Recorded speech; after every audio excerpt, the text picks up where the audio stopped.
Aux sources d'Afrique.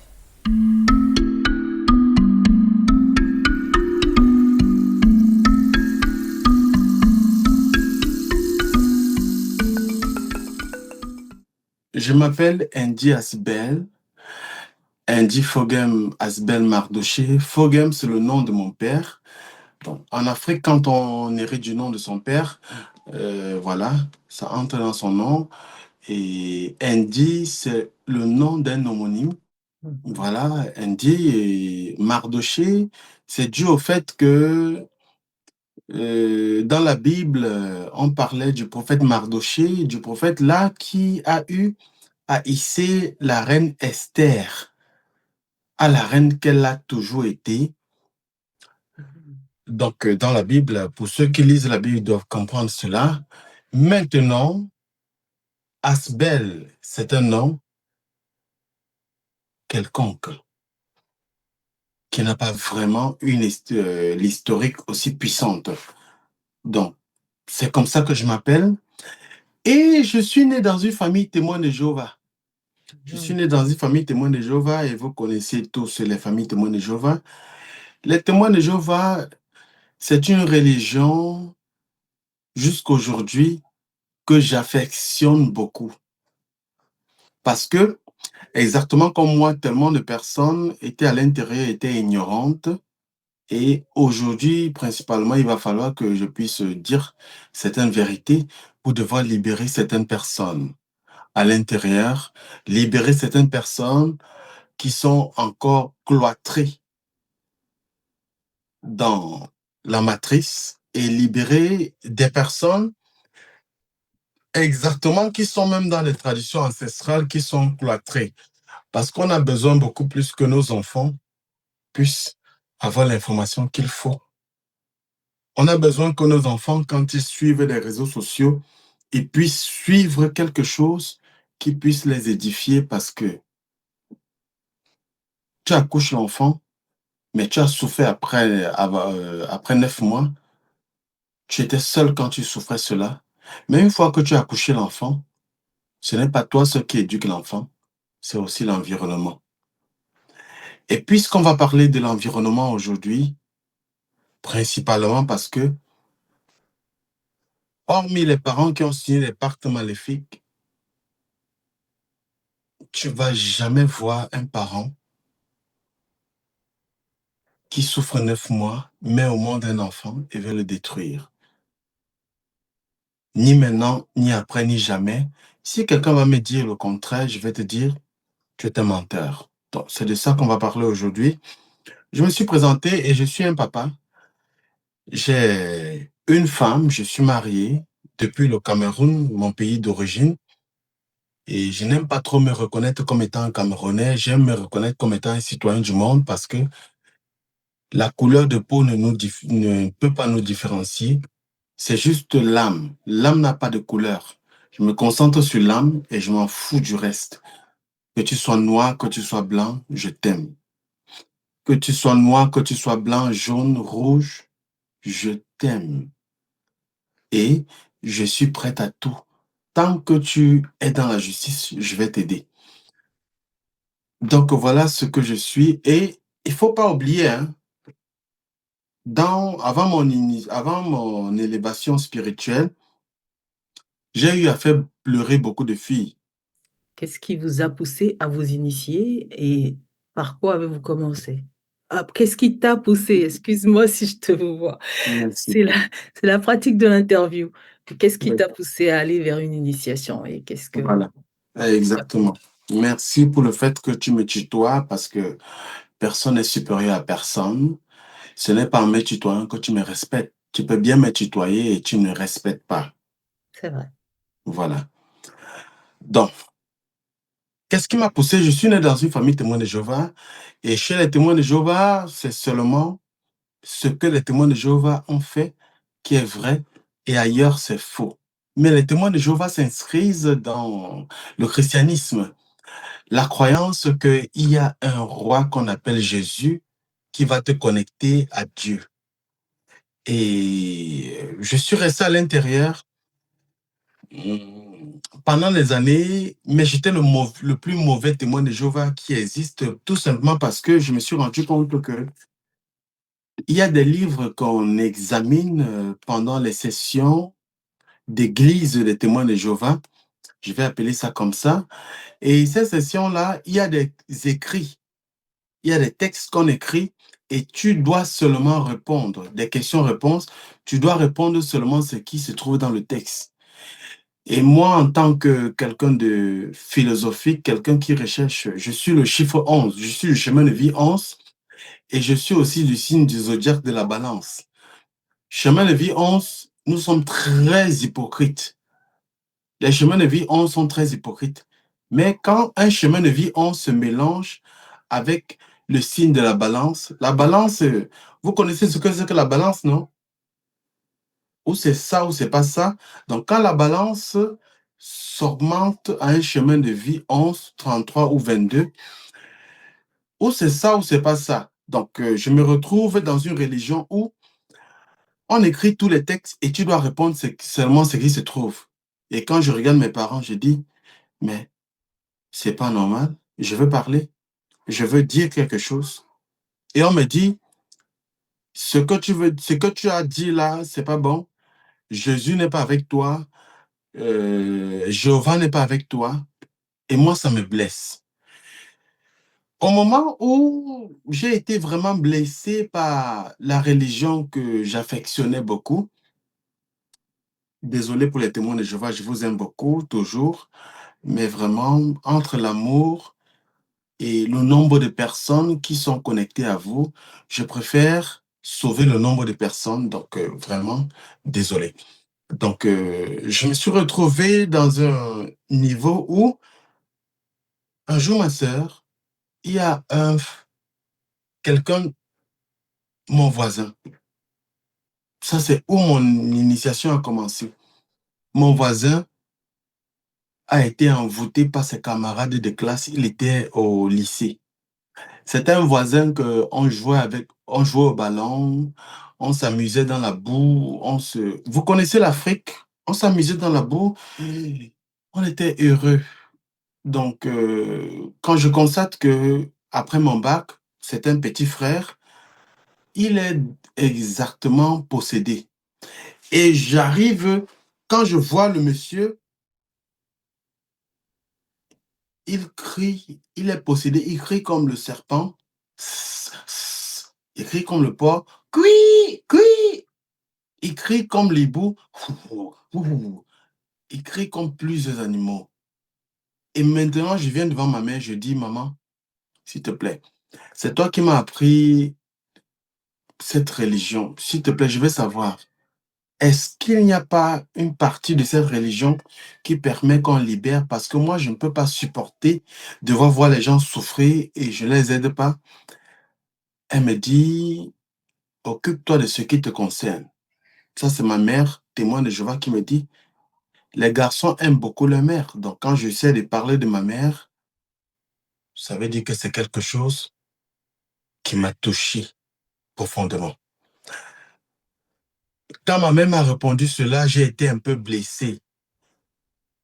Ça m'a pris au moins 2 semaines. Et quand j'entendais le monsieur continuer de crier, un jour, le monsieur a pris quelque chose de tranchant, je ne veux pas citer le nom, et il a ouvert son ventre, et vraiment, là, moi, ça m'a touché. Et voilà, Et ça, c'était en Afrique, au Cameroun, je suppose? au Cameroun, et j'avais 17 ans. Ce monsieur était dans l'adolescence, mais il n'avait pas mon âge, une différence de 2 ans, de 3 ans comme ça. Donc, un jour, ma sœur, j'étais déjà totalement fatigué par les témoins de Jéhovah et je suis tombé dans la délinquance parce qu'il n'y avait personne qui devait m'enseigner. Tout enfant qui s'en rend compte que son parent ne l'enseigne pas ce qu'il faut, il se retrouve en train de faire des bêtises. Je suis entré dans le groupe des délinquants et dans ce groupe de délinquants, j'ai appris à fumer. fumer. La première fois que j'ai fumé, on dit souvent ça m'a zoomé. J'étais bête, idiot. Mais eux, ils riaient parce qu'ils disaient que oh, ce monsieur, il est encore nouveau dans ça. Mais ce n'était pas ça que je cherchais. Je cherchais exactement des gens qui sont pareils comme moi. Des gens qui vont comprendre ce que je vis. Je vis des phénomènes paranormaux depuis l'enfance, mais on ne me comprend pas. Qu'est-ce qui se passe? C'est comme ça que j'ai commencé à prendre des stupéfiants. Et pour libérer ce garçon, j'ai dit, parce que la Bible disait, on ne doit pas faire quelque chose qui est impur. Et j'ai considéré exactement la fumée comme quelque chose qui est impur. J'ai dit, Seigneur Jésus, s'il te plaît, je ne veux plus jamais faire ça. Pardonne-moi. Je l'ai fait parce que ma famille m'a abandonné. Ce que je vis, personne ne peut m'expliquer. J'ai essayé même de partir chez les voyants, mais je n'ai pas contacté les voyants. En arrivant sur les portes, je me suis arrêté. Parce que la Bible dit qu'il ne faut pas toucher, il ne faut pas communiquer avec quelqu'un qui est voyant. J'ai été bloqué. S'il te plaît, pardonne-moi. Donne-moi la possibilité de partir libérer ce garçon parce que ma chambre est connectée à sa maison. Et il crie chaque fois et ça m'énerve. Et je pense que je peux le libérer. Ma sœur, une fois que j'ai fait ça, je suis allé voir le monsieur.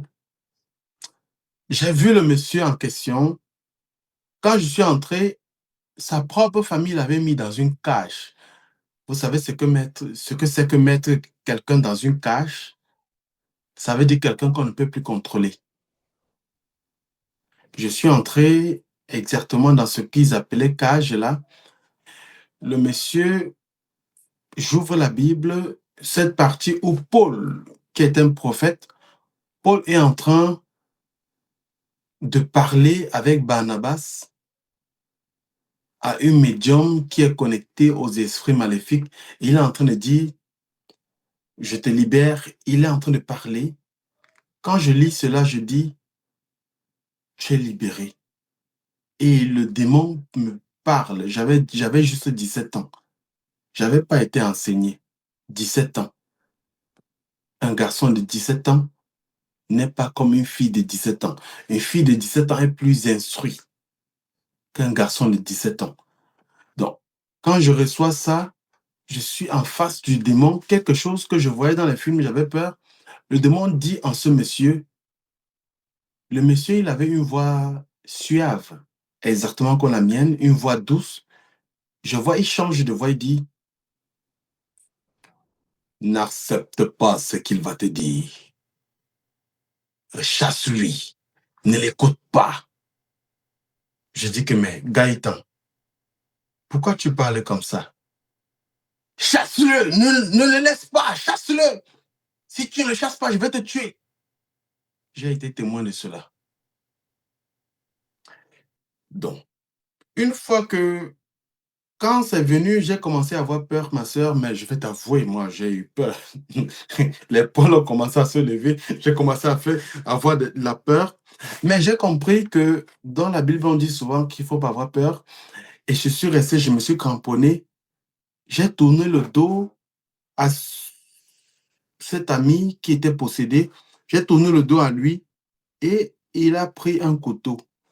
Il a pris un couteau, il a piqué partout dans la chambre. Mais il ne m'a pas piqué.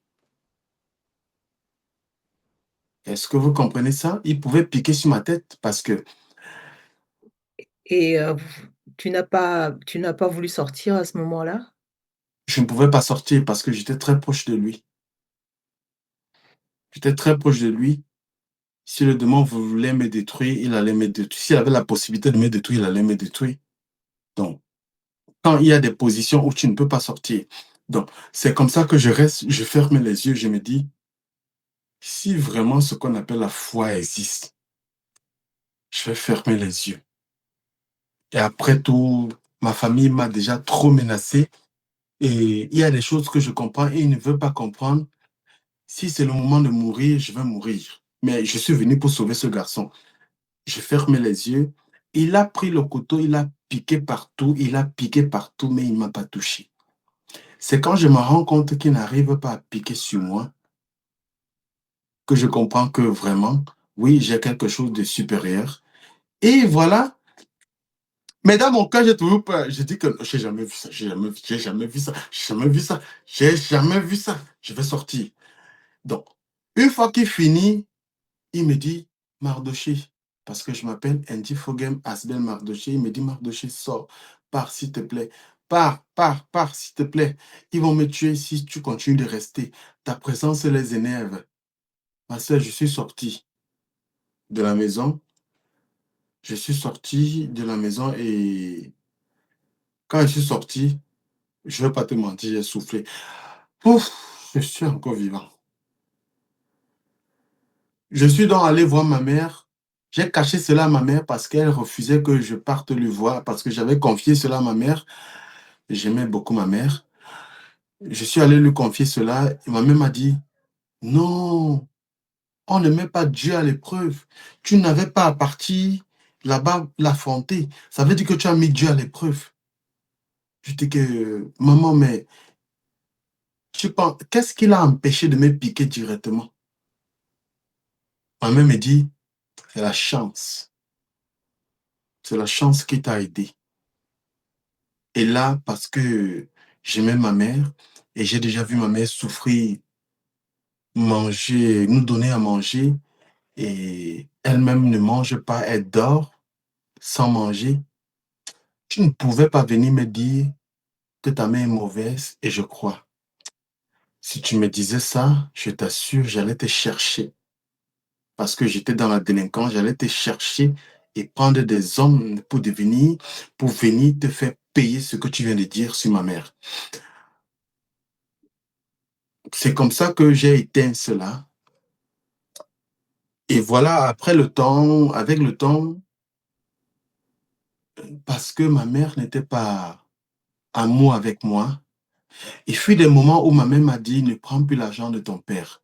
Si ton père te donne l'argent, ne prends pas. Parce que j'aimais ma mère, j'ai dit, mon père ne me sert à rien. Je me suis retrouvé à dénigrer mon père aujourd'hui qui ne vit plus. Et c'est ça qui m'a beaucoup fait mal. J'ai été un peu consolé quand mon père est venu en rêve et me dit, tu vas m'accoucher. Le prochain enfant qui va venir, ce sera moi. C'est ça que ça m'a... Mais j'ai eu à détester mon père. Une femme n'a pas le droit de tirer sur les enfants. Ce que tu vis avec ton mari, ne partage pas avec tes enfants. Tes enfants n'ont pas l'âge de comprendre. Si tu les partages certaines choses, ils vont être traumatisés. Ils peuvent détester la personne qu'il ne fallait pas, alors que c'est toi-même qui devais grandir spirituellement pour devoir comprendre. J'ai détesté mon père et Waouh. je me suis retrouvé avec le temps à être menacé mystiquement. Quand je dors, j'ai la paralysie du sommeil. Au moindre, je ferme les yeux, j'ai la paralysie du sommeil. Je vois un esprit qui marche sur le lit. Je ne peux pas ouvrir les yeux. J'appelle Jésus. Je dis, Jéhovah, aide-moi. Mais l'esprit continue de marcher. C'est généralement quand je dis, oui, j'ai commis une erreur, s'il te plaît, pardonne-moi, que je suis libéré. Je suis en train de vivre cela. J'ai mal. Je vais expliquer à ma mère ou à mes frères et sœurs et disent que tu es entré dans la sorcellerie. Je dis à 12 ans, je suis entré dans quelle sorcellerie? Je ne connais pas ça. Tout ce que je ne veux pas ça. Ce que je veux, je veux la paix. Je sais que je mange beaucoup. Quand j'étais à cet âge, je mangeais beaucoup. C'est pas comme aujourd'hui que je peux passer pratiquement 2 jours et ce que j'ai mangé n'atteint même pas 1 gramme parce que la nourriture ne m'importe plus. Mais à cette époque, je mangeais beaucoup. Je dis, c'est pas un problème de nourriture. Je vis des choses. Je rêve et je me trouve en train de voler, en train de marcher. C'est quoi? Expliquez-moi ce qui se passe. Mais personne ne m'explique. Et j'ai commencé à me déconnecter du christianisme. J'ai commencé à comprendre que le christianisme est en train de me mentir. Et c'est comme ça que j'ai avancé. Et dans les jours à venir, je me suis rendu compte que quand je me plains de mon frère, ma mère n'aime pas ça. Mais quand je me plains, quand ma sœur ou mon frère se plaint de moi, ma mère tire sur moi. Ce déséquilibre-là, je dis, mais ça se passe comment? Ma sœur, moi, je vais te dire la vérité et les auditeurs doivent comprendre ça. Je suis arrivé à un niveau de pureté quand j'avais 17 ans. Je suis arrivé à un niveau de pureté où j'arrivais à dire, je ne dois pas voir la nudité d'un homme ou d'une femme. Si je vois ça, c'est mauvais. Je n'ai pas le droit de faire du mal à quelqu'un. Parfois, je me mettais que cette semaine, je ne veux pas dire du mal de quelqu'un. Cette semaine, je ne veux pas me fâcher avec quelqu'un. Je faisais des programmations, mais personne ne connaissait. Je cherchais avec... C'était une course effrénée de chercher la vérité, mais personne ne comprenait ce que je vivais. On disait que j'étais un sorcier. On disait que j'avais mis la main quelque part. Je ne comprenais pas. Un jour, je me suis levé, je suis allé chez un exorciste, chez un malam, on appelle ça malam, les voyants au Cameroun. Quand je suis arrivé à la porte, je me suis rappelé du texte de la Bible qui dit, il ne faut pas entrer dans la maison des malams. Parce que si tu entres là-bas, Jésus et Dieu vont te rejeter. Je t'assure, ma soeur, je suis rentré. Mais je vais te dire aussi, ça m'a sauvé.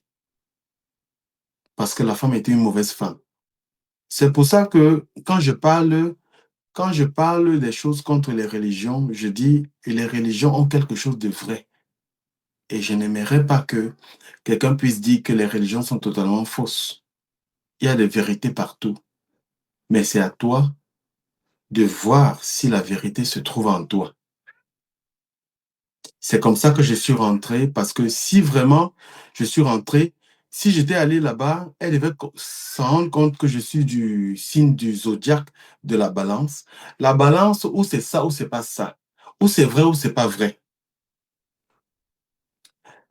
Le signe 11, les francs-maçons, les rosicruciens, toutes les sectes ont besoin des chiffres maîtres 11, 22, 33 pour devoir les aider à créer quelque chose de nouveau. J'ai créé quelque chose, une conformation géométrique qu'on ne peut pas retrouver sur Google. Peut-être que quand je vais mourir, on va retrouver ça sur Google, mais pour le moment, on ne retrouve pas ça sur Google. Nous créons et on nous cherche pour devoir nous mettre à terre.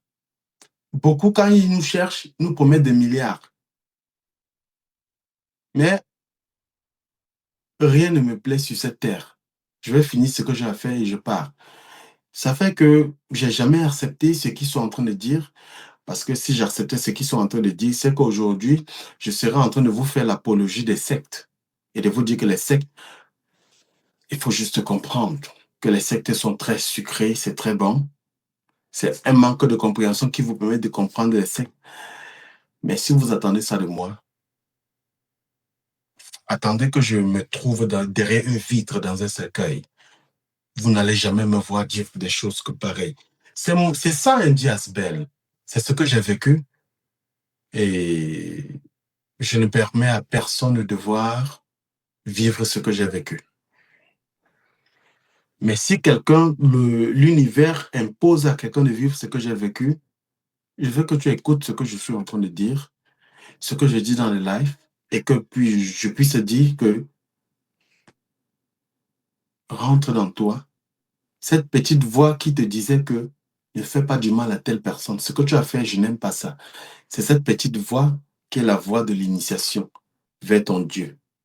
C'est ça le pouvoir de l'Afrique. Aux sources d'Afrique.